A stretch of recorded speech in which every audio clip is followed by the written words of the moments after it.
The United States calls ASEAN to join Navy as confrontation in South China Sea heats up.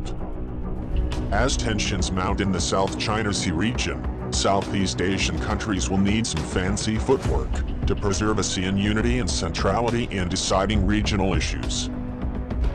The United States and China contest for domination of Southeast Asia was front and also center of the recent round of ASEAN-hosted meetings. Singapore's former ambassador, Bilahari Kausikan, calls this a diplomatic dance, as the confrontation in the South China Sea heats up, and also pressure mounts on Southeast Asian states to choose sides.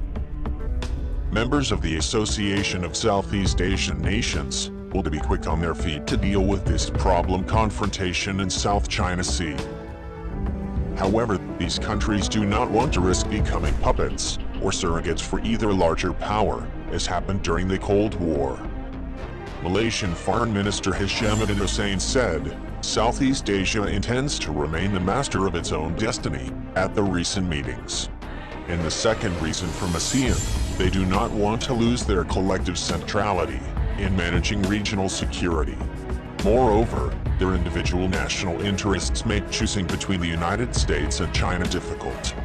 While many may be more ideologically aligned with the United States and also prefer its security protection, there are economic and also including longer-term geopolitical reasons that make them reluctant to confront China. When the U.S. Secretary of State Mike Pompeo made an in-face anti-China policy statement on the South China Sea on July 13th, raising China's hackles and also the stakes, and tensions rose in the territory. Recently, China and the United States sharply criticized each other and appealed to Southeast Asian countries to support their position in the run-up to end of the ASEAN-hosted meetings. Chinese Defense Minister Wei Feng, on a tour of the region, saying that China was willing to work with ASEAN countries in the South China Sea to meet each halfway. China's Deputy Foreign Minister for Asian Affairs, Luo Zhaohu, recently has waved the stick to they in warning them against backing the United States' efforts in the region.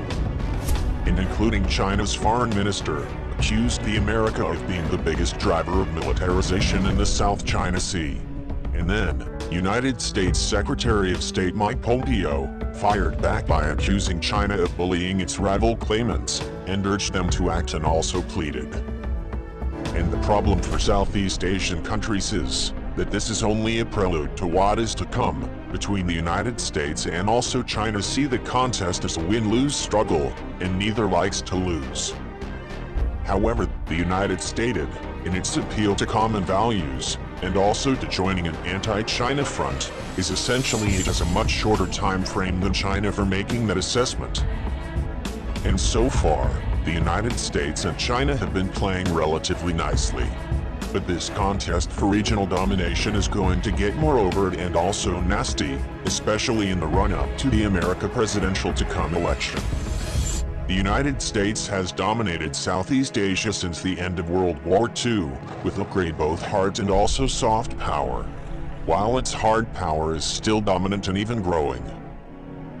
The United States cannot match China's economic prowess, and also largesse, and hopes that its political, social and also economic systems, and its values, will be sufficient to keep much of Asia in its camp. However, this hope is not yet real, so the United States is falling back on its tried and true advantage, dominant military power, and also the threat to use it.